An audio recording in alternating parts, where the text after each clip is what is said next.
नमस्कार प्रेक्षकांनो, आजच्या भागामध्ये आपण बघूया. इथे हवालदार जेवणाचं ताट घेऊन आलेले असतात आणि तेजसला म्हणतात की ये जेवून घे. आणि इथे दारामध्येच उभं राहून ताट त्याच्यासमोर सारून देतात. तर इथे प्रेक्षकांनो, इथे आता गुन्हेगार म्हणून तेजसला अटक केलेली असते. त्याने खूप मोठा घोटाळा केला आहे, त्याने लाच घेतली आहे, असे त्याच्यावरती आरोप झालेले असतात. आणि हे आरोप त्याला माहिती आहे की सगळे खोटे आहेत, पण तरीसुद्धा त्याला असं वाटतंय की आता जर मी या सगळ्यामध्ये अडकलोय, तर निदान मानसी माझ्यावरती रागवेल आणि मानसी मला सोडून निघून जाईल.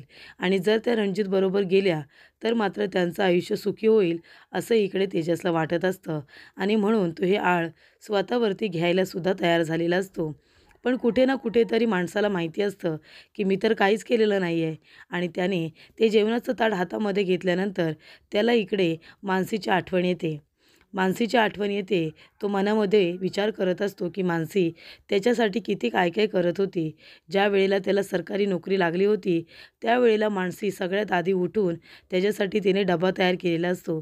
त्याची सगळी तयारी करून ठेवलेली असते. इथे कपडे इस्त्री करून ठेवलेले असतात. त्यानंतर त्याचा बेल्ट, त्याची बॅग, त्याचं पॉकीट, त्याचा रुमाल, हे सगळ्या वस्तू तिने वरती काढून ठेवलेल्या असतात. आणि त्यानंतर त्याच्या हातावरती दही साखरसुद्धा दिलेलं असतं.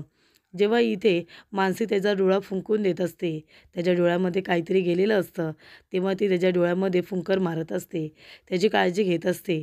आणि इथे तेजसने मानसीसाठी पाडव्याचं गिफ्ट म्हणून दिलेलं असतं तिच्या घराचं पेंटिंग. त्याने ती चित्र स्वतःच्या हाताने काढलेलं असतं आणि ते मानसीला दिलेलं असतं. तेव्हा ते मानसीला सगळ्यात जास्त आवडलेलं सुद्धा असतं. आणि हे सगळं जेव्हा तेजसला आठवतं, तेव्हा तेजसच्या घशाखाली घासच जात नाही. तो घास त्याने खायला घेतलेला असतो, तो ताटामध्येच ठेवतो, ताटाच्या पाया पडतो आणि सरळ उभा राहतो. तो म्हणतो, हे सगळं कसं काय घडलं असेल? म्हणजे घर आणि ऑफिस. मी ऑफिसमध्ये काम करत होतो, त्याच्यामुळे फाईल चेक केली आहे ऑफिसमध्ये, घोटाळा झाला आहे ऑफिसमध्ये. मग माझ्या घरामध्ये पैसे कुठून आले? हा प्रश्न आता तेजसला पडलेला असतो. घरामध्ये पैसे कुणी ठेवले असतील? गायत्री वहिनीने. हे सगळं कारस्थान गायत्री वहिनीचं असेल का? म्हणजे ऑफिसला गेलो, फाईल चेक केल्या, तिथेच घोटाळा झाला. त्याच्यानंतरला घरी आलो, घरी तर तेव्हा पैसे नव्हते. मग हे पैसे ठेवले कुणी? गायत्री वहिनीनेच हे पैसे ठेवले असतील. तेव्हा इकडे मानसी त्याला आता तिथे दिसत असते आणि मानसी म्हणत असते, राष्ट्रहित ही नोकरी तुम्ही प्रामाणिकपणे करत होता आणि तुम्ही मला सांगा, आधी या गोष्टीचा विचार करा की तुम्ही तुमचं काम करत असताना तुमच्यावरती अचानकपणे ही जबाबदारी कशी काय देण्यात आली दुसऱ्या कामाची, आणि त्यावेळेलाच तुम्हाला कसं काय फसवलं हे सुद्धा तुम्ही शोधून काढा, असं इकडे मानसी तेजसला म्हणत असते. आणि तेजस त्या गोष्टीचा आता विचारसुद्धा करत असतो. तरी ते मानसीसुद्धा आता विचार करत असते की घरी पैसे आलेच कुठून? म्हणजे जर राष्ट्रहित ऑफिसमध्ये गेले होते, तिथे ते काम करत होते आणि जे काही त्यांना फसवण्यात आले ते ऑफिसमध्ये आले ना. मग घरातल्या कपाटामध्ये पैसे कुणी बरं ठेवले असतील? हे सगळं कारस्थान कुणी केलं असेल? तेव्हा मानसी म्हणते, गायत्री वहिनी. हे सगळं गायत्री वहिनीने केलं असेल का? नाही नाही, गायत्री वहिनींवरती उगाचच मी संशय घेते. म्हणजे मला माहिती आहे त्या भांडतात, त्या वाईस साईड बोलतात, पण ते एवढ्या खालच्या पातळीला जाऊन वागतील, या गोष्टीवरती माझा विश्वासच बसत नाही आहे, असं आता इथे मानसी म्हणत असते. माणसेने सुद्धा सेम तयार केलेलं असतं की घर, ऑफिस, घर. मग घरी पैसे कोणी ठेवले असतील? तेव्हा इकडे आता मानसी म्हणत असते की गायत्री बहिणींशिवाय मग पैसे ठेवेल तरी कोण? असा संशय तिच्यासुद्धा मनात आलेला असतो. तेव्हा इकडे तेजससुद्धा तिला स्वप्नात येऊन सांगतो, तिला दिसतं त्या पेपरमध्ये. तेजस म्हणतोय की सगळ्यांवरतीच आंधळा विश्वास ठेवू नका. हे सगळं जाणून बुजूनसुद्धा कुणीतरी मला फसवण्यासाठी करू शकतं. त्यानंतरला इकडे मानसी विचार करत असते. तेजस विचार करत असतो, तेव्हा तो जोरात ओरडतो. तो म्हणतो, हे सगळं कुणी केलं असेल? का करते कुणी माझ्याबरोबर? आणि इथे मला का बरं फसवलं असेल? कुणी ते पैसे कपाटामध्ये ठेवले असतील आणि त्याला आता काही आठवत नसतं. तो जोरात ओरडतो. तेव्हा हवालदार म्हणतात, काय झालं, का ओरडतोयस तू? तेव्हा तेजस म्हणतो, सॉरी सर, सॉरी. म्हणजे मला थोडासा त्रास होत होता म्हणून मी ओरडलो. तेव्हा इकडे तेजस म्हणत असतो की साहेब जरा इकडे या ना. तेव्हा हवालदार आल्यानंतर तेजस म्हणत असतो की हे बघा साहेब, मला जरा खडू मिळेल का खडू? म्हणजे मला ती चित्र काढायची सवय आहे. तेव्हा जर तुम्ही मला थोडा खडू दिलात तर मी काहीतरी चित्र काढत बसेन. तेवढाच माझा टाईमपास होईल. मला त्रास तरी नाही होणार. जरा एक खडू देता का फक्त? तेव्हा इकडे हवालदार म्हणतात बरं ठीक आहे देतो. पण आधी तू जेवून घे, मग तुला खडूसुद्धा देतो. तेव्हा इकडे आता तेजस म्हणतो की ठीक आहे. त्यानंतरला मानसी इथे जेवायला बसलेली असते. पण ती जेवत काही नसते कारण ती तेजसबद्दलच विचार करत असते. तेजसला या सगळ्या प्रकरणातून कसं काय बाहेर काढायचं, त्याला कसं काय वाचवायचं या गोष्टीकडे तिचा सगळा फोकस असतो. तेव्हा ती खाण्यापिण्याकडे आता लक्ष देत नसते. तेव्हा तिथे आभा येते आणि म्हणत असते, "वहिनी, तू कालपासून काही नाही खाल्लेस. तू आधी जेवून घे बरं. प्लीज जेवून घे तू." तेव्हा इकडे मानसी म्हणत असते, "आभा, मी जेवते गं. आधी तू इथे बस बरं."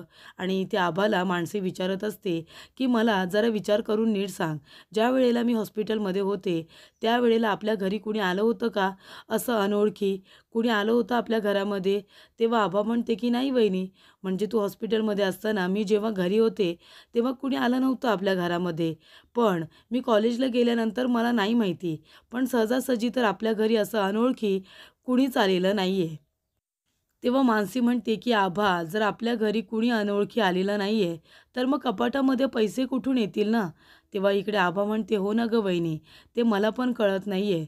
त्याच्यानंतरला मानसी देवाजवळ आता हात जोडून बसलेली असते. ती तेजससाठी प्रार्थना करत असते.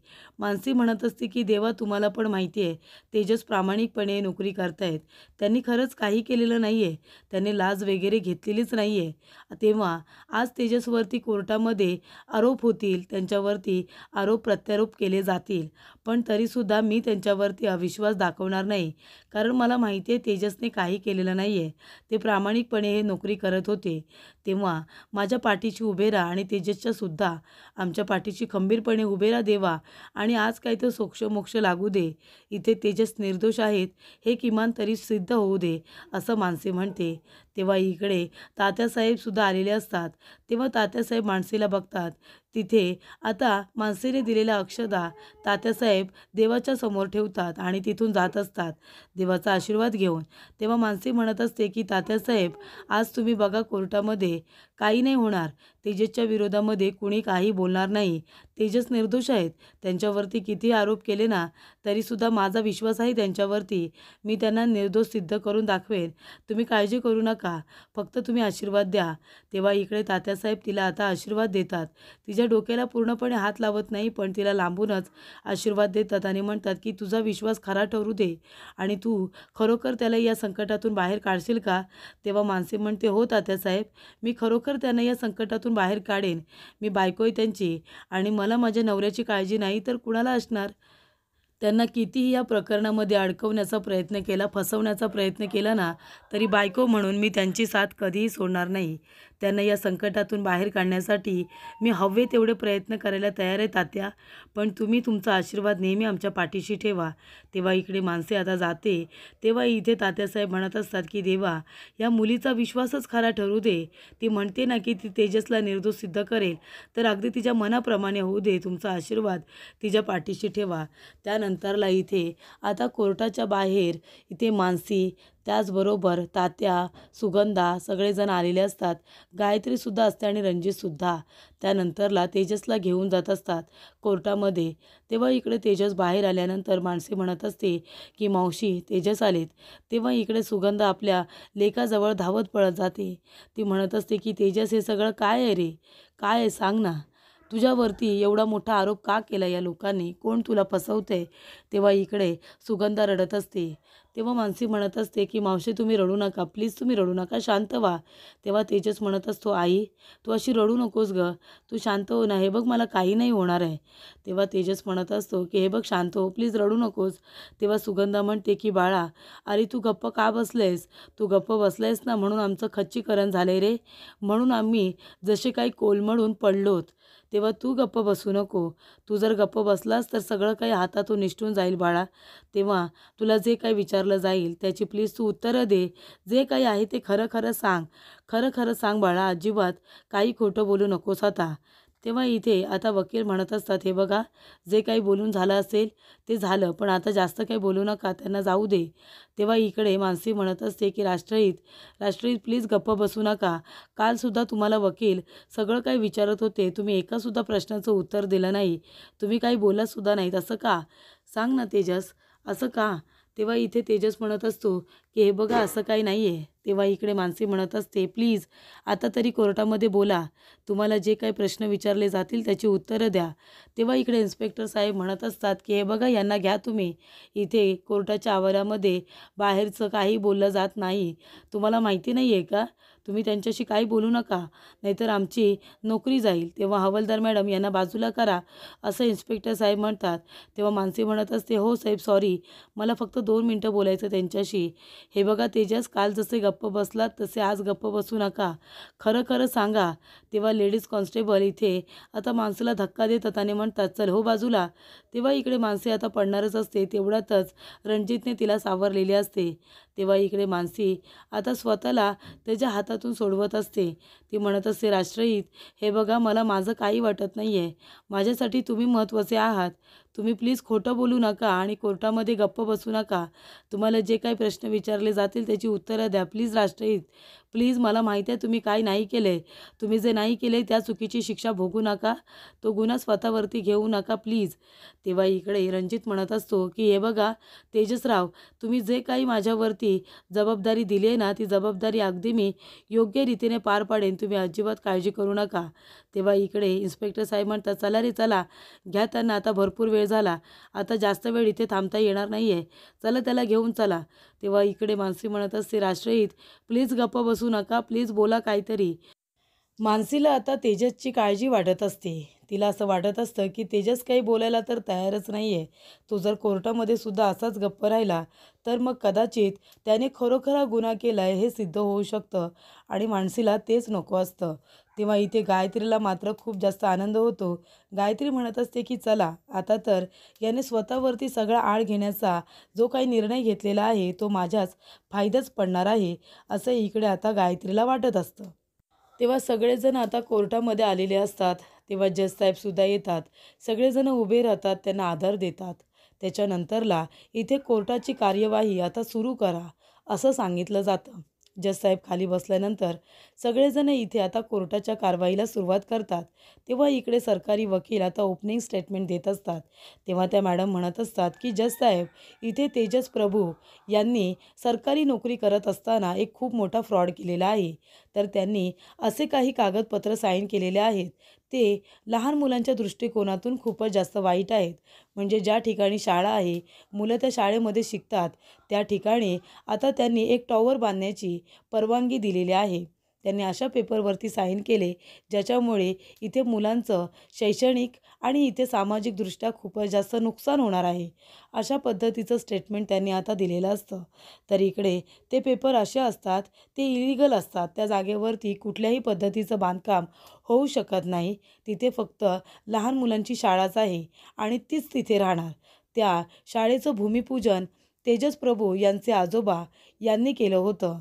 तर इथे स्वातंत्र्यवीर दिनकर प्रभू यांनी त्या जमिनीचं भूमिपूजन केलं होतं आणि त्याच जागेवरती शाळा उभारली होती आणि त्यांचे हे नातू तेजस प्रभू यांनी त्या जागेवरती पुन्हा नव्याने काहीतरी इमारत उभी राहावी किंवा दुसरं टॉवर उभं राहावं, यासाठी ती जागा पाडण्याचं इथे त्यांनी परवानगी दिलेली आहे आणि हा त्यांनी खूप मोठा गुन्हा केला आहे. तेव्हा इकडे आता मानसी म्हणत असते, त्यांनी गुन्हा केला आहे हे अजून सिद्ध झालेलं नाही आहे, त्यांना कोणीतरी या प्रकरणामध्ये फसवतं आहे, त्याच्यामुळे तुम्ही त्यांच्यावरती आधीच गुन्हेगार म्हणून आरोप करू नका. तेव्हा इकडे आता वकील म्हणत असतात की हे बघा तुमचा नवरा आहे म्हणून तुम्हाला त्यांचं कौतुक वाटणारच, तुम्ही त्यांची बाजू घेऊन बोलणारच, पण त्यांनी आज गुन्हा केला आहे आणि तो अजून सिद्ध झाला नसला तरीसुद्धा ते आरोपी आहेत ना, त्यामुळे तुम्ही आता मध्ये मध्ये बोलू नका आणि सरकारी कामामध्ये मध्ये मध्ये तुम्ही दखलंदाजी करू नका. तेव्हा इकडे वकील म्हणत असतात की हे बघा साहेब, जज साहेब, मी आता जी फाईल तुम्हाला दिलेली आहे त्याच्यामध्ये तेजस प्रभू यांनी स्वतः सांगितलं आहे, त्यांनी कबूल केलं आहे की त्यांनी त्या पेपरवरती साईन केलेली आहे म्हणून त्या साईन त्यांच्याच आहेत. तेव्हा इकडे जज साहेब त्या साईन बघत असतात, तेजसकडे बघत असतात, तर साईन मात्र तेजसच्या असतात हे मान्य आहे. तेव्हा तेजस मात्र आता गप्पच उभा असतो, कारण त्याचा एक वेगळाच आता मोटिव्ह असतो. त्याला वेगळंच काहीतरी त्याच्यातून साध्य करायचं असतं. म्हणजे त्याच्यावरती एवढा मोठा गुन्हा दाखल झाला आहे, त्याची इज्जत जायला निघाली, कुटुंबाची इज्जत निघते आणि ह्याला काय हवं आहे, तर माणसे मला सोडून गेली पाहिजे आणि त्यासाठी त्याने आता तोंड बंद ठेवलेलं असतं. पण इथे त्याचे वकील मात्र बोलत असतात की त्यांना या प्रकरणामध्ये फसवण्यात आलं आहे.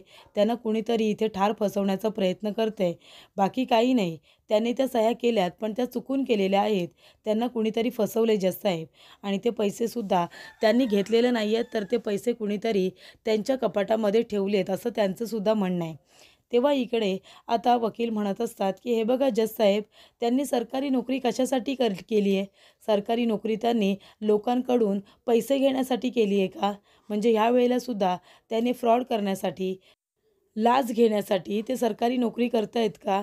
जजसाहेब, इथे मला त्यांच्या वडिलांना बोलवायचं आहे. तर इकडे प्रभाकर प्रभू यांना बोलवण्यात येतं. तेव्हा इकडे जजसाहेब आता परवानगी देतात.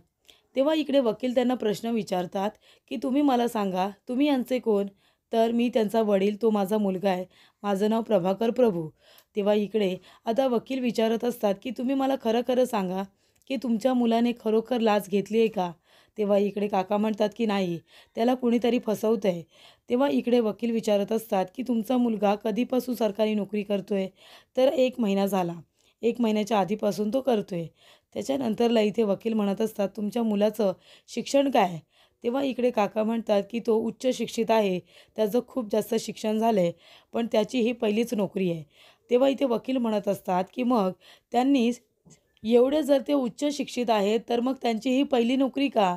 त्यांनी याआधी कुठे नोकरी नाही केली का? की हा अट्टहास होता, की सरकारी नोकरी करायची आणि लाच घ्यायची म्हणून? सांगा ना, लाच घेण्यासाठी तुम्ही सरकारी नोकरी करताय का? तेव्हा इकडे आता प्रभाकर प्रभू यांना प्रश्न विचारण्यात येतो, की तुम्ही तुमच्या मुलाला का सांगितलं, की सरकारी नोकरीच कर म्हणून? तुमची अशी इच्छा होती का, की तुमच्या मुलाने सरकारी नोकरी करावी आणि मग लोकांकडून लाच घ्यावी, अशी तुमची इच्छा होती का? तेव्हा इकडे प्रभाकर काका गप्पच बसतात. तेव्हा इथे वकील विचारत असतात, की सांगा ना, म्हणजे तुम्ही त्यांना सरकारीच नोकरी कर असं का सांगितलं होतं? कारण ते उच्च शिक्षित होते. एवढ्या वर्षामध्ये त्यांना दुसरी कुठली नोकरी मिळालीच नाही का? तर प्रेक्षकांनो, हे कारस्थान सगळं गायत्रीचं असतं. गायत्रीनेच कधी तेजसला नोकरी मिळू दिलेली नसते. तेव्हा इकडे आता तुम्ही तुमच्या मुलाला लाच घेता यावी म्हणून सरकारी नोकरी कर असा हट्ट केला होता का? तेव्हा इथे तेजस म्हणत असतो, की जजसाहेब, माझा गुन्हा आहे ना, माझ्यावरती केस चालू आहे ना, मग माझ्या वडिलांना असे प्रश्न का विचारतायत? जे काही विचारायचं आहे ते मला विचारायला सांगा. माझ्या कुटुंबाला या सगळ्यामध्ये त्रास होईल असं काही करू नका. तेव्हा इथे आता जज साहेब म्हणत असतात, की जे काही विचारायचं आहे स्पष्टपणे विचारा. तेव्हा इथे वकील मॅडम म्हणत असतात, की मला हेच विचारायचं आहे जज साहेब, जर त्यांचं खूप जास्त शिक्षण आहे, मग त्यांनी सरकारी नोकरीच करण्याचा विचार का केला? आणि त्यांच्या वडिलांनी त्यांना सरकारी नोकरीच कर असं का सांगितलं? बाकीसुद्धा नोकरी ते करू शकले असते ना, त्यांच्याकडे खूप शिक्षण आहे. तेव्हा इकडे आता तात्यासाहेब म्हणत असतात, की माझी इच्छा होती, की तेजसने सरकारी नोकरी करावी, प्रामाणिकपणे करावी. म्हणून माझा हट्ट होता, की सरकारी नोकरीच कर म्हणून. कारण तिथे प्रामाणिकपणाने नोकरी करावी लागते. दुसऱ्या प्रायव्हेट ठिकाणी तो मन लावून प्रामाणिकपणे त्याची नोकरी करणार नाही, असं मला वाटत होतं, बाकी काही नाही. तेव्हा मानसी म्हणत असते, की तात्या, असं कशाला बोलताय तुम्ही, की प्रामाणिकपणे ते नोकरी नाही करत म्हणून. ते प्रामाणिक नाही वागत. तेव्हा इकडे वकील म्हणत असतात, की point to be noted my Lord. तुम्ही ऐकताय ना, त्यांचे वडीलच म्हणतायत, की ते प्रामाणिक अजिबात वागत नाही. म्हणून त्यांनी सरकारी नोकरी करावी अशी त्यांची इच्छा होती. तर पुढील भागामध्ये आपण बघूया. इथे गायत्री खूपच जास्त आता विचित्र वागत असते. ती म्हणत असते, की इथे प्रभूंची राख रांगोळी व्हायला हवी आणि त्या गोष्टीची मी आतुरतेने वाट बघते. तर इकडे आता प्रभाकर काका यांचा फोटो लावलेला असतो आणि जाहीर निषेध, जाहीर निषेध असं सुद्धा सगळेजण म्हणत असतात. सगळे इथे आता कोर्टातून घरी आल्यानंतर बघतात तर काय, काही गुंड मवाली लोकं घरामध्ये घुसलेले असतात आणि तोडफोड करत असतात, जाळपोळ करत असतात. तेवढ्यातच इथे मानसी आता वरती चढून आलेली असते आणि मानसी इथे जिथे आग लावलेली असते तिथून एक जळकं लाकूड उचलते आणि म्हणते, की मागे व्हा, सगळ्यांनी मागे व्हा. तर इकडे आता मोर्चासुद्धा त्यांच्या घरी आलेला असतो आणि गुंड मवाली लोकंसुद्धा आलेले असतात तोडफोड करण्यासाठी, प्रभूंना त्रास देण्यासाठी. तेव्हा इकडे मानसी त्यातलं जळकं लाकूड उचलते आणि म्हणते की थांबा सगळ्यांनी, तिथे बाहेरच थांबा. आता जर कुणी हिंमत केली ना आमच्या घरामध्ये घुसण्याची, तर माझ्यापेक्षा वाईट कुणीच नसेल, कळलं का तुम्हाला? तेव्हा इथे जे गुंड लोकं आता घरामध्ये घुसण्यासाठी येत असतात ते बाहेरच उभे राहतात. आणि इकडे मानसी आता जळकं लाकूड घेऊन त्यांना म्हणत असते की मागे व्हा, मागे व्हा, नाही तर माझ्यापेक्षा वाईट दुसरं कुणीही नसेल. एकेकाला इथे जाळून टाकायला सुद्धा कमी करणार नाही, कळलं का? माझ्या घरच्या लोकांना अजिबात त्रास द्यायचा नाही, ते सुद्धा कुणालाच. तर इकडे आता रणरागिणीचं रूप धारण केलेलं असं मानसीने ते आता तिथल्या प्रत्येक माणसाला मारण्याचा, जाळण्याचा इथे आता प्रयत्न करत असते आणि त्यांना धमकीसुद्धा देत असते. ती खूपच जास्त रागवलेली असते. ती म्हणते की मागे व्हा, इथून चालते व्हा. तर इकडे आता मानसीचा राग बघून सगळेजण तिथून लगेचच पळ काढतात.